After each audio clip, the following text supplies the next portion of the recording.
Real fast, what is your biggest problem right now? And if you had to solve it right now, what would you do? Second question, if you had to explain to someone else what your problem is and how you would solve it, what would you say?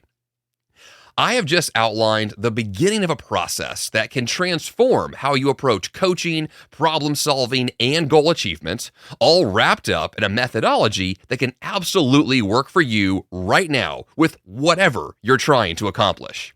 This is the 5 a.m. Miracle, episode number 522, The Magic of Self-Coaching, how to take back control and solve your own problems. Good morning, and welcome to the 5 a.m. Miracle. I am Jeff Sanders, and this is the podcast dedicated to dominating your day before breakfast. My goal is to help you bounce out of bed with enthusiasm, create powerful, lifelong habits, and tackle your grandest goals with extraordinary energy. In the episode this week, I'll break down what self-coaching is and how it differs from traditional coaching, why it's highly likely you already have the knowledge and experience you need to start your next ambitious pursuit, and why you should start a podcast. Or, phrase another way, leverage your access to a public platform to force you into the clarity you need. Let's dig in.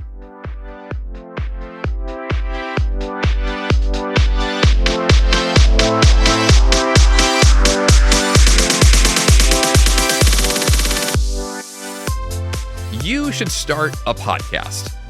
Maybe. Let me explain. What I've been doing on this podcast for over 10 years now is, yes, producing a show for you to hear, but there's a lot more going on under the surface. What I would like for you to try is to do something similar, to launch a podcast or leverage your access to a public platform like social media to force you into clarity you need around your problems you're trying to solve and goals you're trying to achieve. Because there is so much power in taking a message public. There is clarifying beauty in getting something out of your head and onto paper, or a recording, or a Facebook post. There is magic in the process of outlining your thoughts, no matter how crazy they may seem in your head to you right now. What I've been doing on this show for over 10 years is self-coaching. Yes, I coach other people, but I coach myself. In fact, nearly 100% of the coaching I do is directed back towards me and my goals and problems to solve. Self-coaching is, for me, one of the most beneficial things I do literally every single day. Now, to call it self-coaching is a choice. We all solve our own problems all the time. But I think the intentionality of calling it self-coaching and then going through a process to clarify your problems in a very specific way can actually provide clarity that you otherwise may not get, and it might force you to do the things you probably are going to do anyway, but now you're going to do them on a schedule. Now you might do them publicly, and now you might get the clarity you need faster and more effectively than ever before. So let's discuss exactly what I mean by all of this through the lens of this show. This podcast has become my best self-coaching methodology and mechanism for a long time now. And what I actually do is I'll take an episode of this show, any episode you could choose, and I'll ask and answer my toughest questions for me through the show. If you know content creators, people who write books, give speeches, launch podcasts, have YouTube channels, provide advice, self-help especially, oftentimes the people who are giving the advice are ones who themselves are struggling actively with those exact same issues, or they have struggled in the past and are now turning that back around to then help others. In other words, content creators discuss their current problems and then their solutions that they find for themselves. Now you might think, well, Jeff, I'm not a content creator. I'm not a podcaster or a YouTuber or a blogger or author. How does this apply to me? Well, my response to that is you could become a content creator for the sole purpose of solving your own problems and achieving your goals, or at least from that perspective of gaining clarity in the journey, in the process of the content generation to then get the clarity you're seeking. As an example, I may take an episode of this podcast about productivity through the lens of a problem I've recently had. And I may think to myself, well, wait a minute, I have this current struggle. How could I solve this problem? Well, let's do an episode of the podcast about it, because here's how this works. Here's the magical part. In the process of the generation of a show, I script every single episode. The scripting is the solution. Yes, to then record it and publicly clarify it and publish it for you is, a helpful component. But for me, the scripting is the magic, because in the scripting, what I'm doing is I'm asking myself, if I was going to share this publicly, what would I say?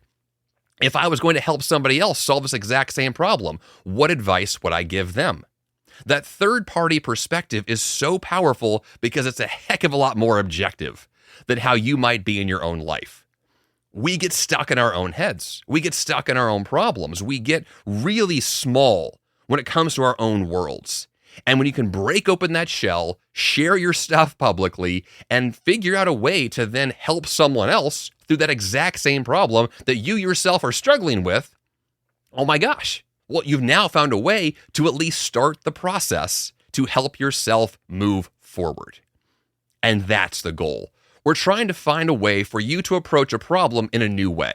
A way to say, well, this has been an issue for a while, and I've never really taken the time to outline exactly what I would do. And having something like a weekly podcast, for example, well, it forces me to generate new content every week. And one question I get all the time on this show is, Jeff, how do you create new content for 10 years now and going? How is that even possible? How is a topic like a 5 a.m. miracle able to be discussed for so long? And the answer is so simple. I've got problems. I want to solve them. And I always have new problems to solve and new ways to approach old problems. Like, my life is a mess. It's a hot mess. And in order for me to be able to provide amazing content for you, which of course is my goal, well, then I need to source those solutions from somewhere. And the best place for me is me. The best place for me to generate, personal enthusiasm and energy and really customize solutions is to pull it from my own life. And so for me, this podcast is a platform for group therapy. It's a platform for me to work through my stuff. And my argument for you here in this episode is you should do the same thing. You don't have to do this, but imagine if you did. Imagine if you had a way for you to work through the issues you have in a way that forced you into the action you may not be doing. And this is really the point, right? You may have a problem that you're actively solving, a goal you're actively working towards, and there's not really a problem there. You're in a good flow and you're seeing results. That's great. Those you can keep as is. The real challenge are the problems you're not seeing progress in, the problems that really aren't seeing solutions, the goals that are just stuck. Those are the ones we're looking for here. Those are the opportunities to move them forward by forcing you to do something that otherwise may not be happening. And I say force because most of the time, the problems that we have that are stuck, the issues that have been ongoing and chronic for so many years, typically, it's because we're not doing the work. It's because the problem itself is actually not that hard to solve. We've just never taken the time to think it through. Not really. Not with real intentionality. Not with the clarity we need and we can get from this process. So, if you have a problem right now that you could see benefits from by thinking it through and sharing that publicly or with someone else, you could use and leverage the power of what I'm doing here with this podcast, but with your own life and your own medium. Right? You could choose a different platform, choose blogging, choose YouTubing, choose social media posts. It doesn't matter what the platform is. But the fact that it's going to go public means you have to do it well, right? If you care about your public image, let's assume that's true. You want to do it well. You want to be helpful and provide advice to others. And in doing so, you're going to solve your own problem. You're going to give yourself the clarity you need to take the next action to move and go forward. And that's the whole point. Right? There's one way to look at this and say, well, I'm not going to outline the entire solution. In fact, in many ways, the way that I approach this is, how can I just get the ball rolling? How can I begin that brainstorming process to ask myself, if I were to solve this problem, where would I start? If I were to provide myself with an outlet to move forward, what's the first thing I would do? I mean, the question at the top of the show was the one where I asked right now, real fast, what's your biggest problem? If you had to solve it right now, what would you do? That level of urgency provides more clarity than most things. There's a story that I don't think I've told in this podcast before, but one that is extremely helpful, which is back in my mid-20s, I had some of my high school friends come to my apartment and we hung out for the weekend. And one of my friends asked this question while we're all sitting around together and said, hey, one by one, go through and tell us right now, if you could do anything with your career, what would you do? And when the question got to me, I blurted out, public speaking. Like it just came out of me. And no one had ever asked that question in that way before. And I thought to myself, wait a minute, why did I just blurt that answer out? Because I had never actually said it out loud before. No one had ever really posed the question and I had never really answered it. But as soon as that happened, as soon as someone said, hey, right now, answer this question, and then it just came out of me, well, that's clarifying. That says a lot about who I am and what I want to do with my career. Now, that was 15 years ago.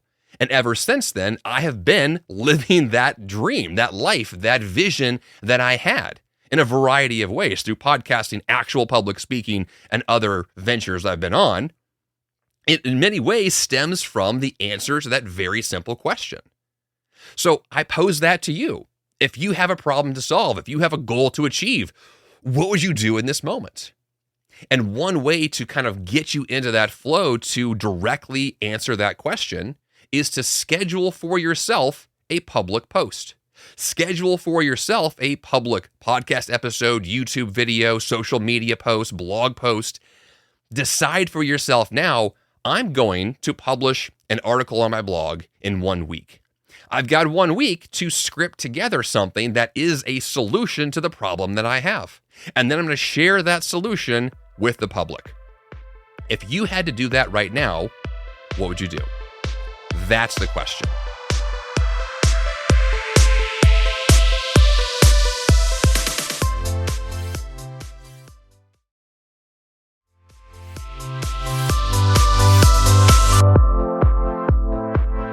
So what I've done through this podcast for about 10 years now is to ask and answer my own toughest questions, to clarify the processes, to journal out loud, yes, to use group therapy, if you want to call it that.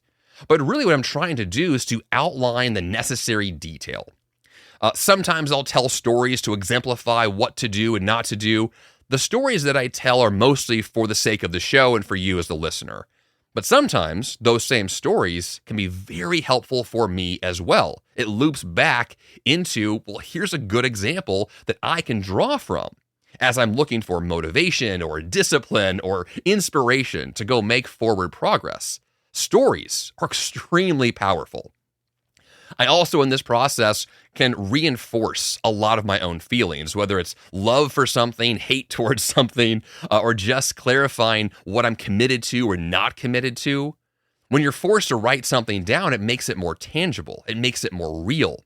So the reinforcing nature of this process will also be very beneficial because then you're able to say definitively, here's what I think. Here's what I believe. Here is what's true about my life right now. Here is what's true about what I want from my life right now and going forward. It's hard to express just how powerful this is if you have not done it. And so what I'd like to encourage you to do is embrace the role of a content creator specifically for the sake of helping yourself out. And if you want, of course, share this and grow this as a public platform going forward, of course, that's awesome. But if we take this whole story back of my own journey, everything that I have done started with a blog. Right after college, I launched a blog for my wife and I getting engaged. When Tessa and I got engaged, I made a blog on tessaandjeff.com, which I don't have anymore. It's now gone. But at the time, I bought that domain and I had a blog there where I just talked about my life and talked about my upcoming marriage and our relationship, and I was very excited about that. And then I discovered in that process that I actually really enjoyed sharing my personal stories. And so I then launched a new blog called graduatedandclueless.com, which I had an entire book that I wrote that I never actually published, but I had this whole process where I wanted to share what I was experiencing. I wanted to document how I felt. And I did so publicly through blog posts, and then later on this, self-published book, through my attempt to figure out my own struggles and the solutions to those problems. And so I found a ton of therapeutic benefit from blogging and sharing my story. And so that's my argument for you, that you can do the exact same thing. Now, for me, let's go back to the story again. TessaandJeff.com transformed to graduatedandclueless.com, which transformed to JeffSanders.tv, which then transformed to JeffSanders.com. And JeffSanders.com is where my entire business and brand has been ever since. But the process that started with blogging about my engagement, which led to me blogging about my career, which led to me blogging about productivity and personal growth, which then led to me podcasting about it, which led to coaching, led to speaking, led to books, led to online courses. My career started in content creation for the sole purpose of helping myself. It's a very self-centered endeavor, but that's my whole point, is that self-coaching is one of the absolute best personal growth strategies you could implement. That the power that is in this process is unlimited because it's you and your story and the goals you're trying to accomplish. And you can do so through this means of a public journal if that's going to be beneficial. So, now that I have kind of gone off on a few tangents here, I want to go back to my script that I wrote for the episode this week and discuss the differential between self-coaching and traditional coaching, because this is going to help clarify this to another degree. So traditional coaching, in that model, you're going to pay someone else. Usually you're paying them. And this is someone who likely does not know you, but they're going to give advice based on their experience and then clarify actions you should take to then solve your problem or achieve your goal. Most of the time with traditional coaching, you'll get some face-to-face time or Zoom call time. Usually you'll get advice that fits a lot of people. Coaches don't tend to customize a lot unless you have paid them a lot to do so. So oftentimes the advice is fairly generic, which for a lot of coaching is fine because most people who have very common problems, common solutions are good and they will work. But through this coaching model, you're also limited to how long you can afford to pay your coach or how long your coach is effectively helping you to solve your problems or achieve your goals. From my experience, you have to hire different coaches for different problems and goals, right? You find a new specialist in the area you're going to focus on next. Also, this is kind of a biggie, you're usually not the coach's main priority. Now, the subtext here is that the coach and their paycheck is their own main priority. And that's kind of the subtext of the entire episode. We as individuals care about ourselves. Other people really don't. They might give credence to the idea, but at the end of the day, you are your own victor, your own hero, your own problem solution. You are the answer to the problem you're looking for. An outside source is going to be helpful, but at the end of the day, it's you. You're the one doing the work. You're the one who's growing. You're the one who owns the problem, who owns the solution, who owns the journey to get there. So an outside source, it could be a book, a podcast like this one, a coach you actually pay for. All of these sources are going to provide insight and knowledge and experience that you may not have yourself. So there is immense value in traditional coaching. I'm not going to say it's bad. In fact, in many ways, it's phenomenal, but it's different. Like the limitations I just discussed, everything from the budget to time to the potentiality that the coach doesn't really know you that well, so it's not highly customized, right? There are challenges. So self-coaching can make up that gap in a lot of ways. With self-coaching, you are the priority. You give advice to yourself about yourself and your experience to solve your own problems, achieve your own goals, which of course then is not limited to specific meeting times. Although, I will say this, I have scheduled self-coaching time with myself on a repeated basis. Yes, the podcast scripting that I do is technically part of that, but I've actually gone out of my way to schedule brainstorming times. I have scheduled actual self-meetings where I will just think out loud and talk through a problem, and I'll put it on my calendar, right? Sometimes it's spontaneous, but sometimes it's baked into my schedule. So I'm going to say, at 10 a.m. on Thursday, I'm going to work through this issue. I'm going to think out loud about it, brainstorm about it, write it down, outline a process, and then go move forward. That level of intentionality is required with your most challenging goals, and self-coaching gives you the chance to do that. Of course, with self-coaching, your solutions are 100% customized to you because it's based on you. So you're looking for a personal solution. That's the most personal you're going to find. Also, and of course, with self-coaching, there is no limit on time or money because you're not going to pay yourself, I assume. And also with time, you're likely going to coach yourself for the rest of your life. Whether you actually call it self-coaching or not, we all do this. This is always happening all the time. I just like the idea of labeling it and scheduling it and having a very specific process to go through, because a structured program like that, a structured scripting session like that, is more likely to actually be executed on. In other words, if I were to tell you that self-coaching is something you're already doing and it's good, you might nod your head and say, right, but then never actually take action on it. Versus if I tell you that self-coaching is a specific process that requires scripting and public publishing, all of a sudden we've changed the game. Now you're scheduling time to work on it, scheduling time to actually release that stuff publicly. All of a sudden, it's a structured program. And then you're going to take action because there are deadlines. There are tasks on your task manager. There are booked events on your calendar. You've just made it tangible and real. And because of that, you take the action that's required. And that's the whole point. The whole point of this entire model is to get us moving. The whole point is to think through, what would I do if? If I had to solve this problem now, what would I do? If I had to outline this and then teach someone else, what would I say? These kinds of questions, when answered, result in actual solutions and then movement. And that's the goal. Now, I do want to clarify a little bit about self-coaching versus traditional coaching here from the perspective of outside help. Self-coaching actually includes outside help as well. So, coaching yourself includes learning from others.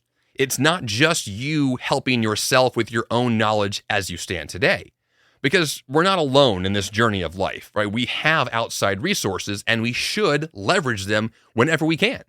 So self-coaching simply means you are responsible for the pursuit, and then you may or may not seek advice from others in the process. Of course, including books, audiobooks, podcasts, coaches, consultants, public speakers, mastermind groups, therapists, doctors, right? All of these people, literally anyone and anything that can help you to learn more and clarify what to do next. That's what this is all about. We are looking for solutions from every possible angle, and then we intentionally apply that in a self-directed, self-coaching, structured pursuit. I believe that when that is in place, when you have that kind of a structure, you are then more likely to take the action and get the results. That's what this is.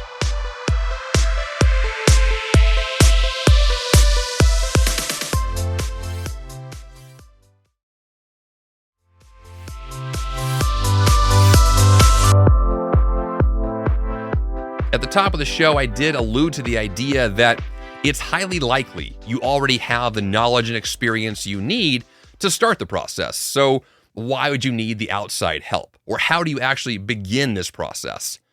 The way that I have viewed self-coaching, the way that I have viewed goal achievement with every pursuit I've ever tried, is that there is, I'll say this first, there is a tendency to pause, delay, and procrastinate because of the most common excuse in the world, which is because I'm not already there at the finish line. I don't have the $1 million. I don't have the big business. I haven't run the marathon. I haven't gone to grad school. Because I don't have the expertise and resources that somebody else might have, I'm not going to do anything.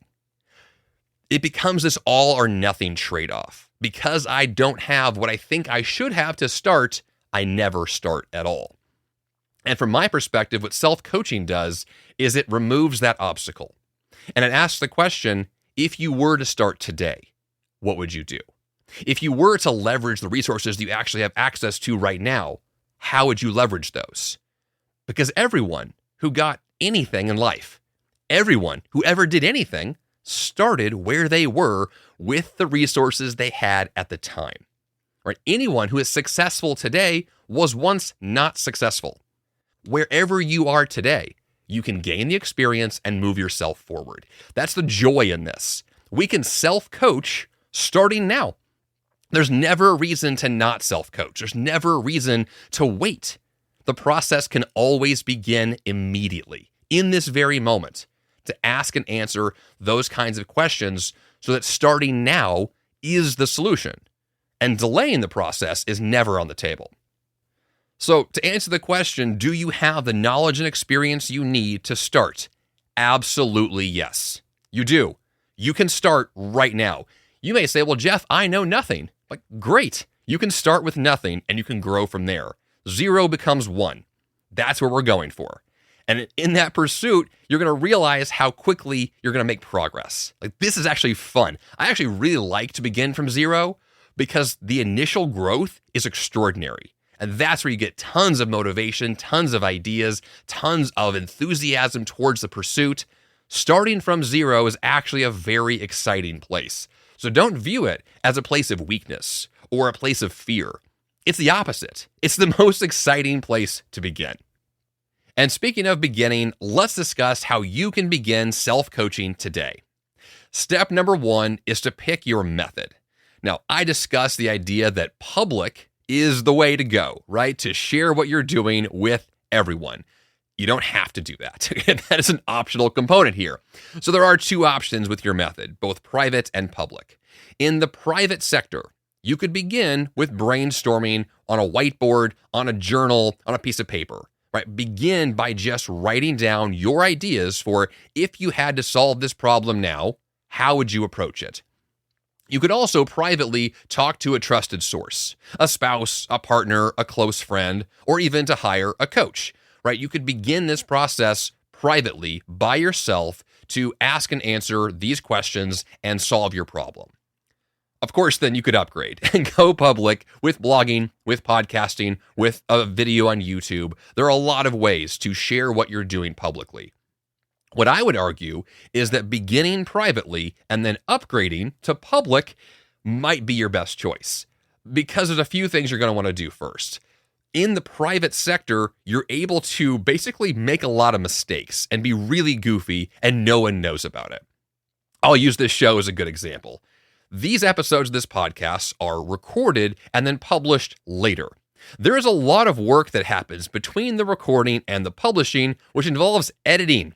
And in the editing process, I have cut a lot of nonsense. Now, you may say, well, Jeff, you sound kind of weird sometimes. You say goofy things on the show. You do make mistakes. We hear them. Yes, I know that. I've left those in on purpose. But there's a lot of stuff that I have not shared publicly, a lot of stuff that I have cut and removed. The editing process is very private. When I record these shows, it's just me here in my house. My wife is at work. My kids are at school. It's just me here in my home studio recording and saying whatever I want. And I let myself do that. I give myself the liberty, the freedom to say whatever I want, to think whatever I want, record whatever I want. Because I know there's an editing process coming next where I can cut all the noise, remove all the stuff that was not helpful, not beneficial, super embarrassing, right? All of that stuff is cut out, or at least most of it. I leave it a little bit for fun. But then I take what I've done and I share it publicly. I intentionally put it out into the world for you to listen to and benefit from. But of course, I'm the one who benefits from the process probably more than you. And honestly, that's probably what's been happening for so long, is that I actually end up with more of the self-help benefit because I'm directly solving my own problems. If the topic of the show this week relates to you, you may get benefit from it. But if it doesn't, you move on to the next one.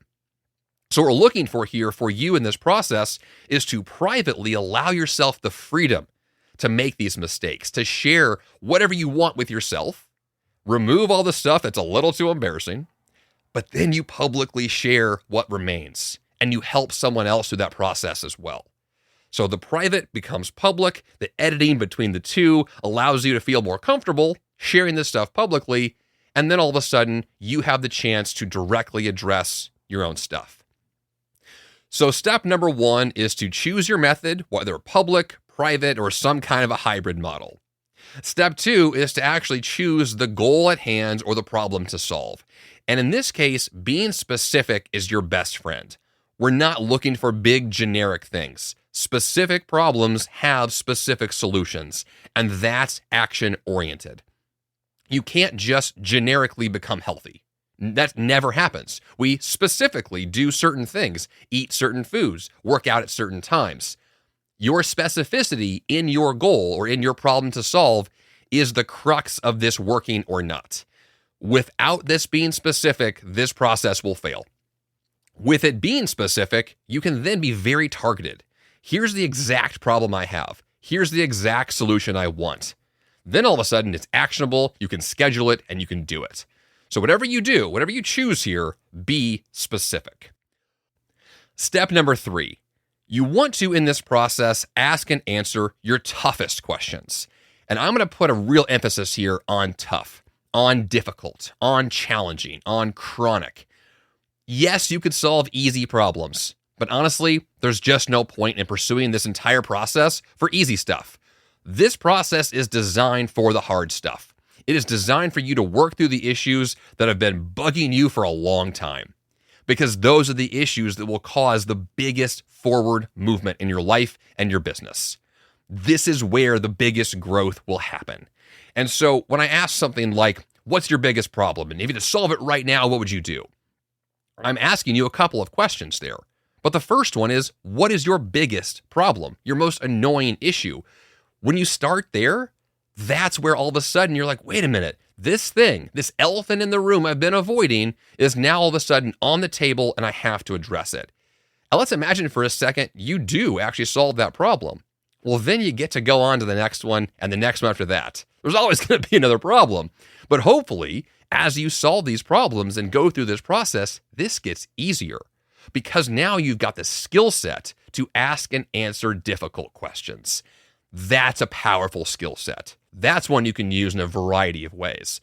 So don't miss the opportunity to challenge yourself in a way that's going to be the most beneficial.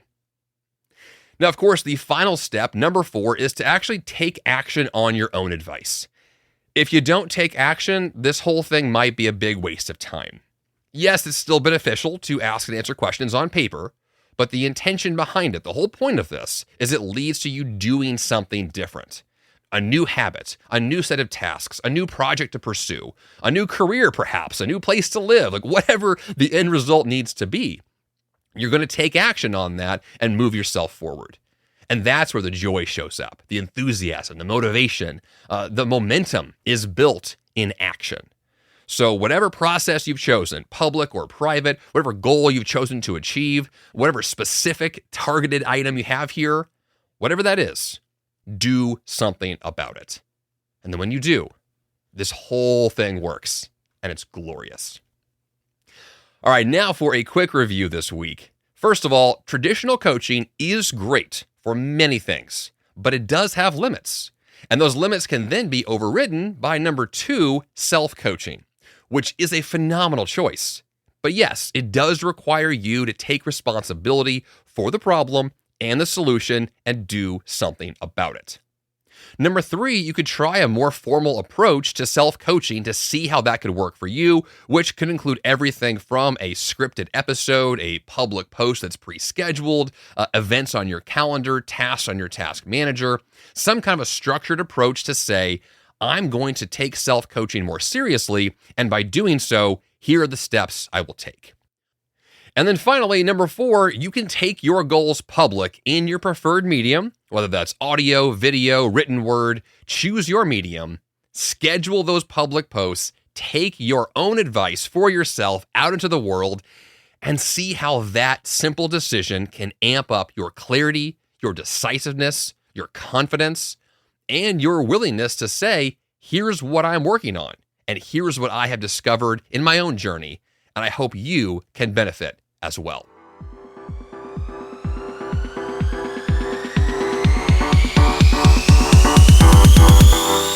And for the action step this week, Yes, please try some self-coaching for one of your current goals. Ask and answer your own difficult questions. Imagine you have to explain your rationale and methodology to someone else, and then just do that thing. This doesn't have to be hard, it just has to get you and your brain moving in the direction of problem-solving and action-oriented behavior. Of course, subscribe to this podcast in your favorite podcast app, or become a VIP member of the 5 a.m. Miracle community by getting the premium, ad-free version with exclusive bonus episodes at 5ammiraclepremium.com. And that's all I've got for you here on the 5 a.m. Miracle podcast this week. Until next time, you have the power to change your life, and the fun begins bright and early.